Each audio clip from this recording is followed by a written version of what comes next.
Shalom, family. So I got my work done for the day and I'm relaxing.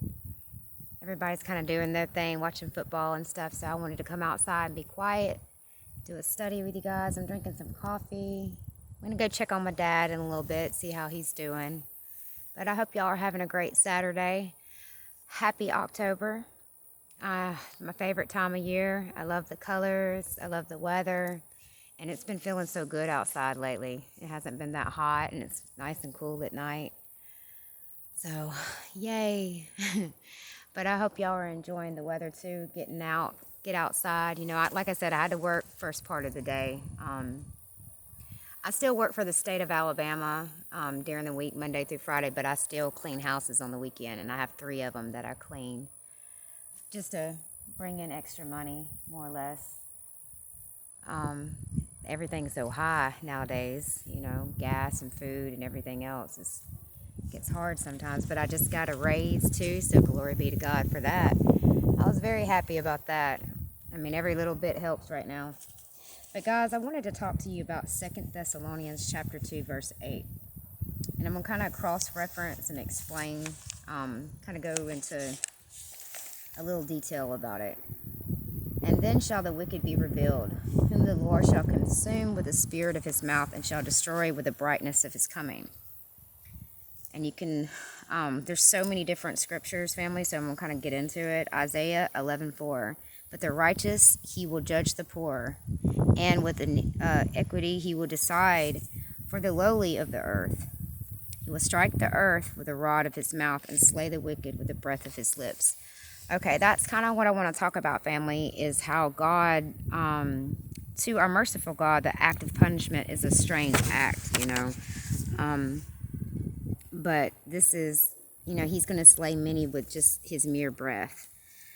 As I live, saith the Lord God, I have no pleasure in the death of the wicked, but that the wicked turn from his way and live. Ezekiel 33:11. The Lord is merciful and gracious, long-suffering, abundant in goodness and truth, forgiving iniquity and transgression and sin. Yet will he by no means clear the guilty. Exodus 34, verses 6 and 7.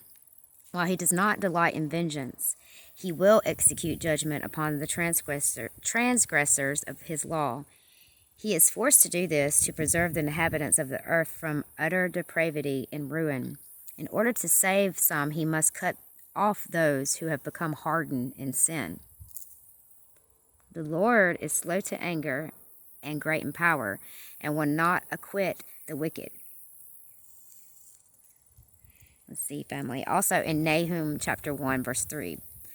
By terrible things in righteousness he will vindicate the authority of his downtrodden law, and the very fact of his reluctance to execute justice testifies to the enormity of sins that call forth his judgments and the severity of the retribution awaiting the transgressor. Let's see. In mercy to the world, God blotted out its wicked inhabitants in Noah's time. In mercy, he destroyed the corrupt dwellers in Sodom. Through the deceptive power of Satan, the workers of iniquity attain sympathy and admiration, and are thus constantly leading others to rebellion.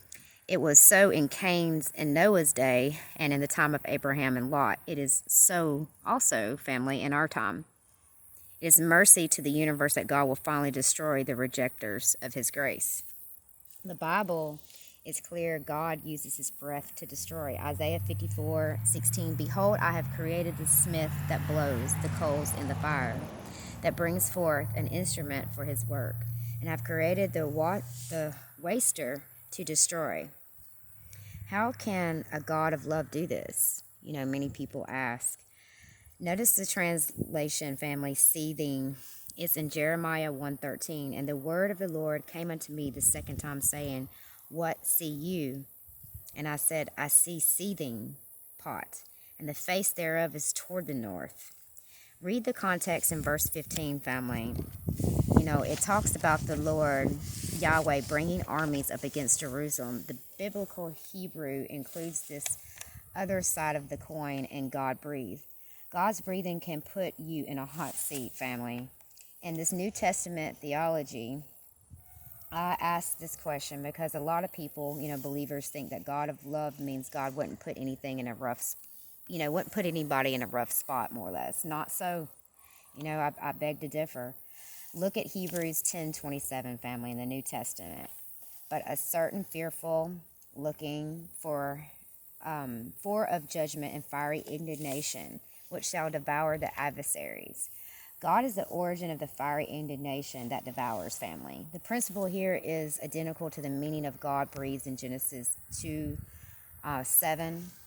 And also look at 1 Peter 4:2. Beloved, think it's not strange concerning the fiery trial which is to try you, and some strange thing happened unto you. God breathed and breathes fiery trials on his own servants. A good number of people, believers, think it's odd that difficult trials fall on them. They're missing the piece of the Bible, both the Old and the New Testament theology. How seething, fiery does it get, Remember in the book of Daniel, family, who was thrown into the furnace heated up 7 times than its normal temperature? Daniel 3:19. Do your own Bible study on the lake of fire in the Revelation and in 1 Peter chapter 3, 7 through 10, where the heavens, the earth, and the ungodly will be burned up and melted in the fervent heat. God has excellent reasons for this that I explain as we will, we can talk about Genesis 2. Which is essential to realize is that when God breathes, it's an active gesture on his part to accomplish his goals. The whole meaning of the first part of Genesis 2:7, he formed man. He has a purpose. When God breathed into the first man's nostrils, he set the whole purpose into motion. God's purpose involves life and death, abundant life, and also